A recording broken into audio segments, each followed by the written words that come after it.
Hey guys, welcome to Confirmation 2.0. We are in week 6. My name is Pastor Matt. And I'm Pastor Casey. And we are pumped to be with you guys this week. So as we continue working through our first year material, we're going to be going from the book of Judges into the book of Ruth. And the book of Ruth is kind of like an extension of the book of Judges. Her story happens at the same time the book of Judges happens. And so it's really cool to kind of see the stuff that pops up in Ruth and the bigger life stories it can kind of teach you, not just about the redemption history of God, but kind of how God's at work a lot.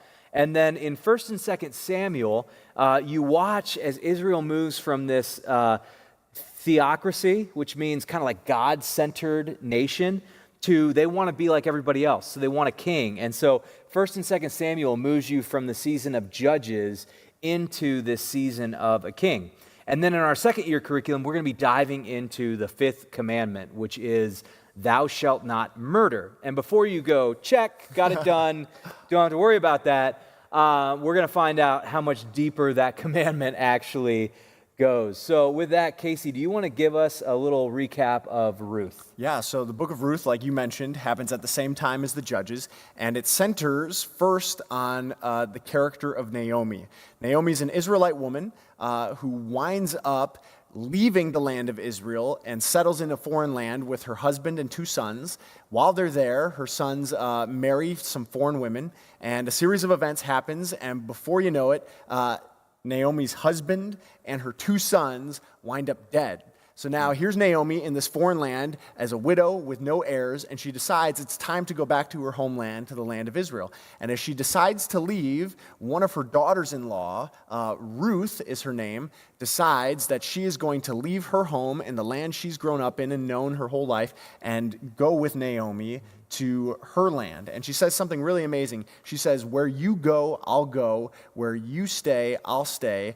Your land will be my land. Your God will be my God. So the 2 of them go back to the land of Israel. And while they're there, they are living as some of the poorest in the community because Naomi's a widow with no one to take care of her and no one to provide for her future either. And it's in the midst of this really bleak situation that a new character enters the story, and it's the character of Boaz. And I'll let you talk about Boaz. I could talk all day about Boaz because I've got a son named Boaz, but I'll let you take him. I'll stick with the biblical character Boaz, and then we'll go off script here, and we'll let Casey talk about his Boaz. Deal. But basically, Boaz is a kinsman redeemer, and this is kind of like a funny concept to us, but what you have to realize is, the reason widows and orphans are talked about a lot in the Old Testament and Scripture about taking care of the widows and orphans in an ancient culture is because you don't have 401ks, you don't have orphanages. Orphanages were something that were created by the Christian church as a way to live out this mandate.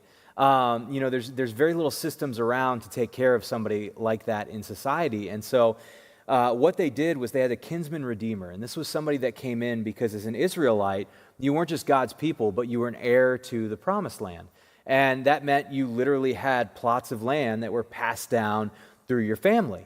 And so if you had no heirs, then you lost your inheritance in the promised land. And so the kinsman redeemer would come in and help you have an heir on behalf of your family so that could, continue on. And so Boaz was a relative that was close, not the closest, as you'll find out, but close. And God uses Boaz to save Ruth and Naomi and to bring about a really powerful story. And the story you see come out of that is simply this. Ruth is known as a Gentile. And a Gentile in the Old Testament was somebody that was not an Israelite, somebody that wasn't Jewish.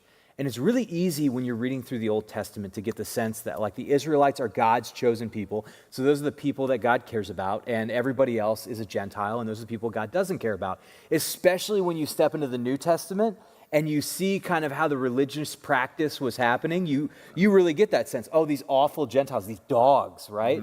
And here are the, people of God. Well, it's really important to understand that the people of God were the chosen people of God because it was the people that God was going to use to eventually save the world. And Ruth gets grafted in as a Gentile, And you get to see this beautiful picture in the Old Testament of God's love, not just for one people, but for all people. And the redemption that God can bring in the bleakest kind of situations. And the cool thing about Ruth is Ruth ends up being the mother of David's father, roughly, grandmother, great-grandmother. Yeah, great-grandma. Great-grandmother. And she ends up being actually in the genealogy of Jesus. So here you see God grafting in this person to his chosen people, and then making her a part of the bigger salvation story of all people, which is a really cool thing. Yeah, absolutely. So now let's move into 1st and 2nd Samuel, these books that mark a transition from a theocracy into a monarchy. Would you unpack that a little bit for us? Yeah, so basically, Israel was the one true theocracy, meaning God was the one that was in charge. God was king in Israel, and not just in church terms, God's king, but really running the nation of Israel. So Israel was run by prophets and judges, people that would basically hear from God and then lead the people in the direction God was going. Moses, Joshua, those are all great examples of that. And then one day Israel starts looking around at the rest of the world, and they realize everybody else has a king. And they see Samuel, who's this prophet that has been leading Israel, and they see Samuel's sons, and Samuel's sons don't really resemble the character and relationship with God that Samuel does. So they say, well, if we're left to your sons, we're going to be in trouble. So we want to be like everybody else. We want a king. And so it's this moment where Samuel goes to God, and he's just railing against Israel, because he's so mad that people don't realize that they already have a king. They have the perfect king, God. And I love this quote that you see. God says to Samuel, do what they ask. They're not rejecting you. They're rejecting me. And I think that was such a powerful thing because, one, you see that God still walks and works through the people of Israel, even when they make bad decisions like a king. But then, two, as somebody that seeks to share faith, you get this beautiful picture in Samuel of just share the love of God with people, and if they reject it, they're not rejecting you, they're rejecting God. And it kind of gives you this freedom, in a sense, to just share your faith. That's a total aside. That's not even the point of 1st and 2nd Samuel. I just thought it was a cool point. No, I think it's a good point to make. And as God gives Israel a king, these next few books are filled with lots of different stories. So we're just going to point out a few highlights.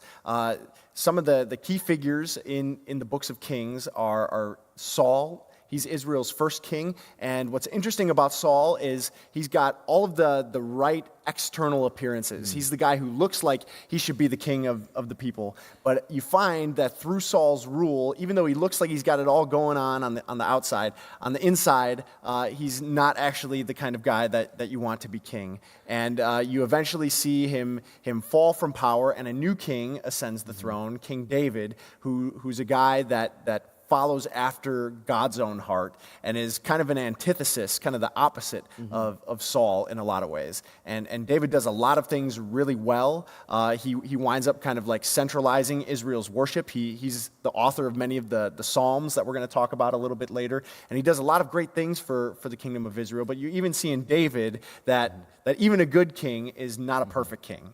Yeah, and I think that's really important whenever you're reading the Bible to realize that physical characteristics are oftentimes the scripture writer's way of giving you even deeper insights to the character of a person that you're reading about or the situation in which you're reading. So here you have the physical characteristics of this perfect King Saul, who ends up being anything but, because it's not about what's on the outside, as God says, it's about the heart. And then you have David, who doesn't look anything like the king, who ends up having a heart that's after God. And so what the scripture writers are telling you is the most important thing is not all the externals that we want to kind of put around things, but what is the true heart? So that's kind of 1st and 2nd Samuel in a nutshell. Yeah. And then now we're going to kind of shift our focus into our commandment for this week, the 5th commandment, you are not to kill. Could you unpack that for us, Casey?